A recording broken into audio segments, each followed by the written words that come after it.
ఆయన చెప్పిన ప్రకారం అయితే, ఆయన అంటే తెలుసు కదా, అమెరికా అధ్యక్షుడు డొనాల్డ్ ట్రంప్. ఆయన చెప్పిన ప్రకారం అయితే ఈపాటికి మానవ నాగరికత నాశనం అయిపోయి ఉండేది. ప్రపంచానికి కాళరాత్రి ఇవన్నీ చాలా చెప్పారు. కానీ హఠాత్తుగా ఇరాన్ పెట్టిన 10 అంశాల ప్రతిపాదన నాకు నచ్చింది కాబట్టి 10 రోజుల కాల్పుల విరమణకు సిద్ధమని ఆయన అంటున్నారు. అలాగే ఇరాన్ పాలక మండలి కౌన్సిల్ రూలింగ్ వాళ్ళు పెట్టిన షరతులే కాబట్టి వాళ్ళకేం అభ్యంతరం లేదు. కాబట్టి ఇప్పుడు 10 రోజుల పాటు ఒక కాల్పుల విరమణ లేకపోతే సీజ్ ఫైర్ లాంటిది అమల్లోకి రావచ్చు అనే వార్తలు మనం చూస్తున్నాం. నిజంగా ఇది జరుగుతుందా లేదా ఇలాంటి ప్రశ్నలు చాలా ఉన్నాయి. అది అలా ఉంచితే ఇక్కడ ముఖ్యమైన అంశం, ఈ 10 అంశాలు ఎవరు నిర్ణయించారు? ఇరాన్ నిర్ణయించారు. ఇరాన్ ఇలా అయితే అని వాళ్ళు చెప్పబట్టి ఈ 10 అంశాలు ఎటువైపు ఉన్నాయి? ఈ 10 అంశాలు ఏం చెప్తున్నాయి? నేను ఇందాక అన్నట్టుగా కఠోర సత్యాలు. చాలామంది 3వ ప్రపంచ యుద్ధం వచ్చేస్తుందన్నారు, ఇంకా సర్వనాశనం అన్నారు, రకరకాలుగా చెప్పారు కదా. ట్రంప్ నిన్న రాత్రి కూడా బెదిరిస్తున్నారు కదా. మరి పొద్దున్నే ఎందుకు ఇదైంది? పొద్దున్నే అంటే మన పొద్దున వాళ్ళ రాత్రి ఇవన్నీ కొంచెం వేరు. కానీ ఈ 10 అంశాలు ఒకసారి పరిశీలిస్తే మనకు తెలుస్తుంది. మొదటిది నాన్ అగ్రెషన్, దురాక్రమణ లేకుండా ఉండటం. ఎవరు దురాక్రమణ చేశారు ఇక్కడ? ఇరాన్ మీదకి అమెరికా ఇజ్రాయెల్ వెళ్ళే, కానీ వీటి మీదకి అది రాలేదు కదా. అంతకుముందు కూడా వెళ్ళారు, రెచ్చగొట్టారు, యురేనియం అన్నారు, లేకపోతే అణువాయుధాలు అన్నారు. చాలా చేసింది, దురాక్రమణ చేసింది అమెరికా ఇజ్రాయెల్. యుద్ధంగా చెప్పినటువంటి మేధావులు లేకపోతే అంతర్జాతీయ నిపుణులు ఉన్నారు మనకు. మన దేశం కూడా మోదీ గారితో సహా ఊగిసలాడింది. కాబట్టి ఇప్పుడు ఏం తేలింది అంటే నాన్ అగ్రెషన్ అన్నటువంటి మాటకు అమెరికా ఒప్పుకుంది. రెండోది, స్ట్రైట్ ఆఫ్ హార్మోజ్ మీద ఇరాన్ యొక్క అదుపు, ఇరాన్ నియంత్రణలో అది ఉండటం అన్నటువంటి అంశాన్ని కూడా ఒప్పుకున్నారు. ఇదేం చెప్తుంది? మిగిలిందంతా నాకు అనవసరం, హార్మోజ్ కావాలని చెప్పారు కదా. ఈ సమయంలో నేను మాట్లాడుతున్న ఈ సమయంలో కూడా ఒక ప్రముఖ తెలుగు పత్రిక వెబ్సైట్ చూస్తే ప్రపంచం ఎందుకు మూల్యం చెల్లించాలి, ఇరాన్కి ఎందుకు ఆధిపత్యం ఇవ్వాలి అని ప్రశ్నతో మాట్లాడుతున్న వ్యాఖ్య కనిపిస్తుంది మనకు. అంటే అర్థం ఏంటి? ఇప్పుడు కూడా ఇజ్రాయిల్ అమెరికా అనుకూల శక్తులకు ఇది ఇష్టం లేదు. భారతదేశానికి ఏం వ్యతిరేకం లేదు. భారతదేశ నౌకలు ఉద్రిక్తతల మధ్య కూడా ఇరాన్ అనుమతించింది. కాబట్టి మొదటి షరతు దురాక్రమణ చేయకూడదు.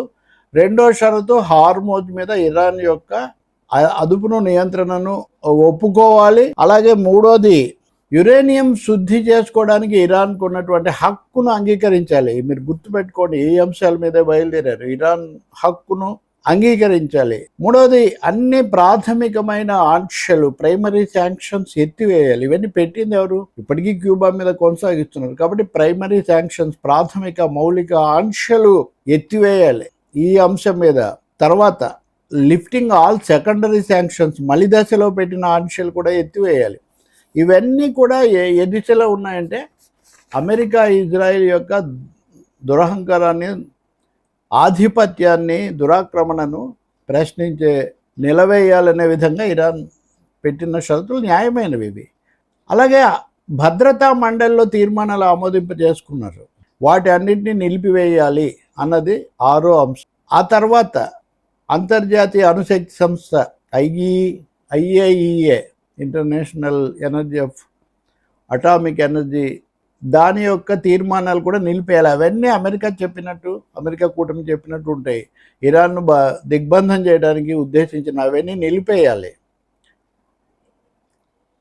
యుద్ధ నష్టాలకు ఇరాన్కు పరిహారం చెల్లించాలి. దీనికి కూడా ఈ షరతు కూడా పరిశీలించడానికి అమెరికా ఒప్పుకుంటుంది. అలాగే ఈ ప్రాంతం నుంచి అమెరికా యొక్క సైనిక దళాలను ఉపసంహరించాలి. ఇది 9వ షరతు. అన్ని రంగాల్లో, అన్ని వైపులా కూడా, అన్ని కోణాల్లో కూడా ఈ యుద్ధాలు, దురాక్రమణలు, అట్లాంటి సైనిక చర్యలు నిలిపేయాలి. ఈ 10 షరతులు ఇరాన్ పంపించింది. సో ఇవి బాగా ఉన్నాయండి, దీనికి నాకేం అభ్యంతరం లేదు, నేను వెంటనే సిద్ధం అన్న ట్రంప్.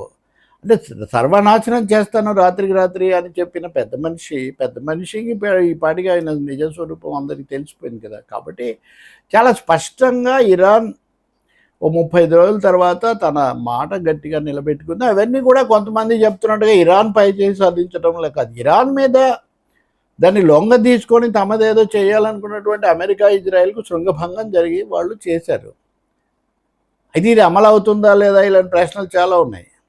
ఇది అమలు చేయటం ప్రధానంగా అమెరికా మీద ఆధారపడి ఉంటుంది. ఎందుకంటే వాళ్ళు వెళ్ళి దురాక్రమణ చేశారు, కానీ ఇరాన్ ఎక్కడికి రాలేదు, వాళ్ళు ఉన్న చోటే ఉన్నారు కదా. మూడోది, భారతదేశానికి మరి ముఖ్యంగా మోదీ బీజేపీలకు కూడా ఇబ్బంది కలిగించే ఒక పెద్ద అంశం ఉంది. ఇవన్నీ పాకిస్తాన్ వేదికగా జరగబోతున్నాయి. పాకిస్తాన్ను దాని మీద మనం కూడా మాట్లాడాం. పాకిస్తాన్ అమెరికాకు తొత్తు పాకిస్తాన్కు అంత పాకిస్తాన్ను పోషిస్తున్న అమెరికాతో మోదీ గారు అంత స్నేహం చేయడం అనేది నిజానికి పెద్ద. దానితో పాటు మనం ఉండటం, హౌడీ మోడీ, నమస్తే ట్రంప్ అంటాం, అది మనం ఇటీవల కాలంలో చూసాం. కానీ ఇప్పుడు పాకిస్తాన్ వేదికగానే జరగబోతున్నాయి. ఇరాన్ కూడా దానికి ఒప్పుకుంది. 10 షరతులకు ఒప్పుకున్న తర్వాత ఇరాన్ చాలా స్పష్టంగానే ఉంది.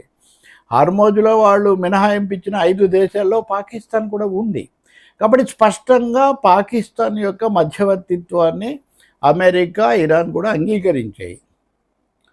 ఇంకా ఒక రహస్యం అంతగా బయటికి రాంది ఒకటి ఉంది, చైనా పాత్ర. మే నెలలో ట్రంప్ చైనాకి వెళ్తున్నాడు. ఇక్కడ యుద్ధం చేసుకుంటూ రావడం అన్నది మాకేమాత్రం లేదన్నది చైనా యొక్క అభిప్రాయం కూడా. చైనా చాలా కీలకంగా ఇరాన్తో చాలా స్నేహంగా, చాలా పెద్ద వాణిజ్య భాగస్వామిగా ఉంది చైనా. ఈ సమయంలో చైనా, రష్యా కూడా ఐక్యరాజ్య సమితిలో వీటో చేసాయి. లేకపోతే ఏదో పెట్టాలి ఆంక్షలు అది ఇది అన్నప్పుడు, వెంటనే సైనిక చర్యలు తీసుకోవాలన్నప్పుడు వీటో చేసాయి. కాబట్టి చైనా ఒత్తిడి చాలా ఎక్కువగా పనిచేసింది. ఇరాన్లో జరిగినటువంటి పరిణామం గేమ్ చేంజర్ అంతర్జాతీయ వ్యవహారాల్లో. ఆర్థిక మహాశక్తిగా ఎదిగిన చైనా ఇప్పుడు ఈ చర్య ద్వారా అంతర్జాతీయ వ్యవహారాలను కూడా కీలకంగా ప్రభావితం చేయగలిగిన తన సత్తా చూపించింది అని.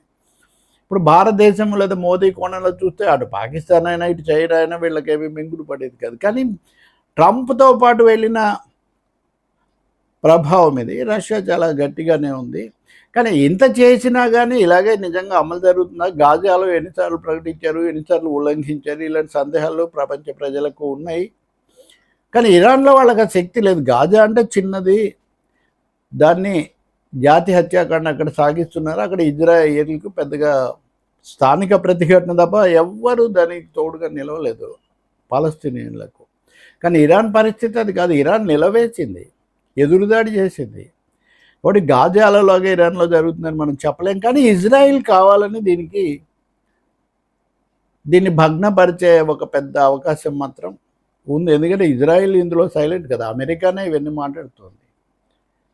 ఇంకా రెండవది, అనేక దుస్సాహస సైనిక సాయుధ శక్తులు, దళాలు కూడా ఉన్నాయి. ఎవరెప్పుడు ఏం చేస్తారో తెలియదు. కాబట్టి ఈ 10 అంశాలతో ఈ మాత్రం తాత్కాలిక శాంతి అయినా రావడాన్ని మనం స్వాగతిస్తూనే చాలా అప్రమత్తంగా ఉండాలి. ప్రపంచం చాలా అప్రమత్తంగా ఉండాలి. అనేక సార్లు ఉల్లంఘనలు, విద్రోహాలకు పెట్టింది పేరు ట్రంప్. కాబట్టి ఏం చేస్తారు? పైగా ఇవన్నీ పాకిస్తాన్లో జరుగుతున్నాయి. పాకిస్తాన్ సైనిక పాలకులు వాళ్ళ సైనిక పాలన ఇప్పుడు లేకపోయినా పూర్తిగా సైన్యం మీద ఆధారపడే కదా. కాబట్టి పాకిస్తాన్ గురించి కూడా చాలా సందేహంగా ఉండాల్సి వస్తుంది. ఏదైనా ఇంతవరకు మంచిది ఇష్టానుసారం చేసేస్తాం, నాశనం చేసేస్తాం, నలిపేసేస్తాం, తొక్కేస్తామన్న వాళ్ళు మటుకు చంపలేసుకొని తోక ముడిచి ఇప్పుడు కాల్పుల విరమణ అనేదానికి ముందుకు వస్తున్నారు. చూద్దాం, తర్వాత మనం శాంతినే కోరుకుందాం.